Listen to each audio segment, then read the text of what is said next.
지금 너무 무서워. 누구세요? 나야, 당신 아내. 여보? 새벽 2시 14분.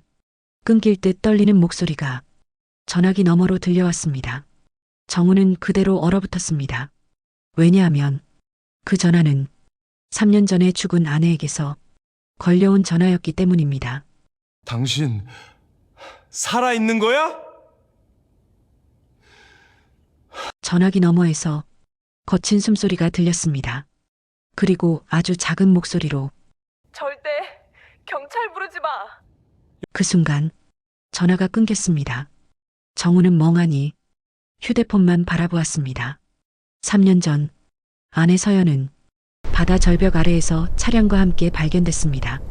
차는 불에 탔고 시신은 심하게 훼손돼 신원 확인조차 어려웠죠. 하지만 경찰은 말했습니다. 차량 안 유류품과 DNA 일부가 일치합니다. 그리고 사건은 단순 추락사고로 끝났습니다.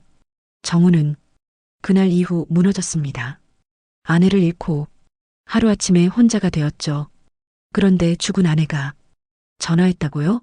정우는 손이 떨리는 채 통화 기록을 다시 눌렀습니다.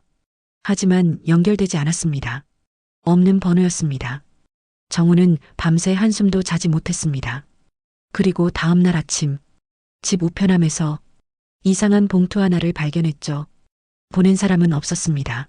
안에는 작은 USB 하나와 짧은 메모가 들어 있었습니다. 아무도 믿지 마세요. 정우의 등골이 서늘해졌습니다. USB를 컴퓨터에 꽂자 영상 하나가 재생됐습니다. 흔들리는 화면 속에는 어두운 창고 같은 공간이 보였죠. 그리고 잠시 뒤 누군가 화면 안으로 들어왔습니다. 정우는 숨이 멎는 줄 알았습니다. 아내 서연이었습니다. 살아있었어요. 창백한 얼굴, 겁에 질린 눈빛, 그리고 떨리는 목소리. 여보, 나 사고 난 게 아니야. 그 사람들이 날 죽이려고 했어. 영상이 갑자기 끊겼습니다. 정우의 머릿속이 새하얘졌습니다. 누가? 왜? 그리고 가장 이상한 건 서연이 마지막으로 남긴 말이었습니다. 절대 형님을 믿지 마. 형님. 그건 정우의 친형, 정태식이었습니다. 정태식은 가족들 사이에서도 성공한 사람으로 유명했죠.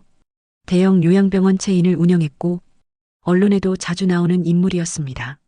서연이 죽은 뒤에도 정우를 챙기며 생활비까지 도와주던 사람이었죠. 그런데 그런 형을 믿지 말라고요? 정우는 혼란스러웠습니다.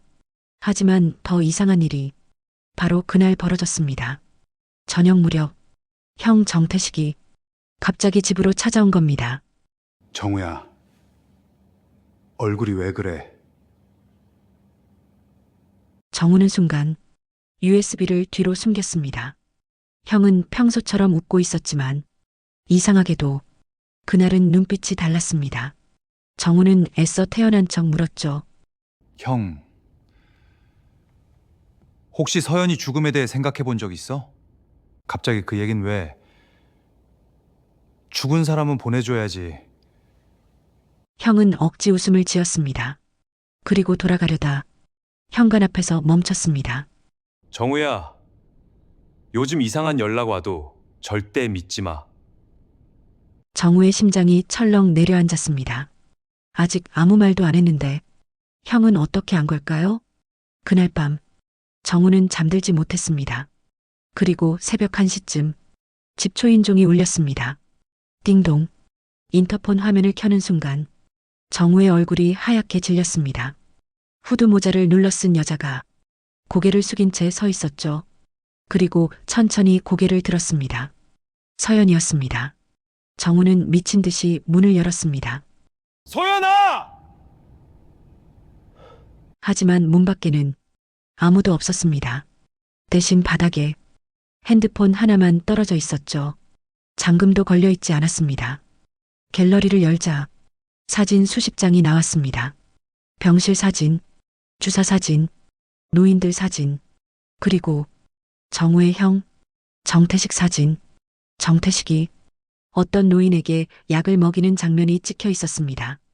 정우는 손끝이 차가워졌습니다. 사진 마지막에는 메모 하나가 저장돼 있었죠. 그 병원 지하 3층에 가면 전부 알게 될 거야. 다음 날 정우는 형 몰래 정태식 병원으로 향했습니다. 병원은 겉보기엔 평범했습니다. 친절한 직원들, 깨끗한 로비, 환하게 웃는 원장 사진까지. 하지만 이상했습니다. 지하 3층으로 가는 엘리베이터 버튼이 없었던 겁니다. 정우는 경비에게 물었죠. 여기 지하 3층은 없나요? 그런 곳 없습니다. 하지만 그날 밤 정우는 병원 뒤편에서 수상한 장면을 목격했습니다. 검은 승합차 한 대가 몰래 지하 주차장으로 들어가는 모습이었죠. 그리고 차 안에는 움직이지 못하는 노인들이 실려 있었습니다. 정우는 숨을 죽인 채 차를 따라갔습니다. 지하 주차장 끝 일반인 출입 금지 문 하나가 보였죠. 문틈 사이로 희미한 신음소리가 들렸습니다. 정우는 떨리는 손으로 문을 열었습니다. 그 순간 지독한 약 냄새가 확 밀려왔습니다. 그리고 안쪽 침대들 위에는 눈을 뜨고 있으면서도 움직이지 못하는 노인들이 누워 있었습니다. 살아 있었어요. 그런데 모두 말도 못하고 움직이지도 못했습니다. 마치 억지로 식물인간처럼 만들어진 사람들 같았죠. 정우는 숨이 멎는 줄 알았습니다. 그때 뒤에서 낮은 목소리가 들렸습니다. 여기서 뭐 하시죠? 정우가 돌아보는 순간 형 정태식이 서 있었습니다. 웃고 있었지만 눈빛은 전혀 웃고 있지 않았죠. 정우는 뒷걸음질 쳤습니다. 형, 이게 뭐야? 정우야, 사람은 말이 많아지면 피곤해져. 특히 늙은 사람들은 더 그래. 정우는 그제야 깨달았습니다. 형은 요양병원을 운영한 게 아니었습니다. 재산 있는 노인들을 약물로 묶어두고 가족들과 짜고 재산을 빼돌리는 조직을 만든 거였죠. 그리고 서연은 그걸 알게 된 겁니다. 그래서 죽이려 했던 거였어요. 정우는 도망치려 했지만 뒤에서 누군가가 그의 입을 틀어막았습니다. 눈앞이 흐려졌죠. 정우가 마지막으로 본 건 형 정태식의 차가운 얼굴이었습니다. 눈을 뜬 곳은 어두운 병실이었습니다. 몸이 움직이지 않았죠. 팔에도 주사 바늘이 꽂혀 있었습니다. 정우는 공포에 질렸습니다. 말도 나오지 않았어요. 그때 옆 침대에서 아주 작은 소리가 들렸습니다. 정우 씨, 고개를 돌리는 순간 정우의 눈에서 눈물이 터졌습니다. 서연이었습니다. 살아 있었어요. 하지만 서연 역시 움직이지 못한 채 누워 있었습니다. 서연은 떨리는 목소리로 말했죠. 여기 있는 사람들 다 살아 있어. 근데 가족들이 돈 때문에 모른 척하는 거야. 정우는 절망했습니다. 형은 이미 수많은 사람을 이렇게 만든 겁니다. 그런데 그 순간 복도에서 익숙한 목소리가 들렸습니다. 오늘 밤 처리하면 됩니다. 정태식이었습니다. 정우와 서연은 서로를 바라봤습니다. 오늘 밤 둘 다 죽는다는 걸 직감했죠. 그때 병실 가장 끝 침대에서 아주 작은 웃음소리가 들렸습니다. 한 노인이었습니다. 모두가 식물인간이라 생각했던 노인. 그 노인이 천천히 손가락을 움직였죠. 그리고 입술을 떨며 말했습니다. 내가 증거를 가지고 있어. 노인의 침대 아래에는 작은 녹음기가 숨겨져 있었습니다. 그 안에는 정태식과 가족들이 노인들을 어떻게 가둬왔는지 전부 녹음돼 있었죠. 몇 년 동안 식물인간인 척하며 증거를 모아온 겁니다. 서연은 울면서 말했습니다. 저분이 날 살렸어. 깨어난 걸 들키면 죽는다고 계속 연기하라고 했어. 정우는 이를 악물었습니다. 이제 끝내야 했습니다. 그날 새벽 병실 화재 경보기가 울렸습니다. 혼란 속에서 간호사들과 직원들이 뛰쳐나왔죠. 그 틈에 서연이 숨겨둔 열쇠로 정우가 수갑을 풀었습니다. 그리고 노인의 녹음기를 들고 지하병동을 빠져나왔죠. 정태식은 끝까지 뒤쫓아왔습니다.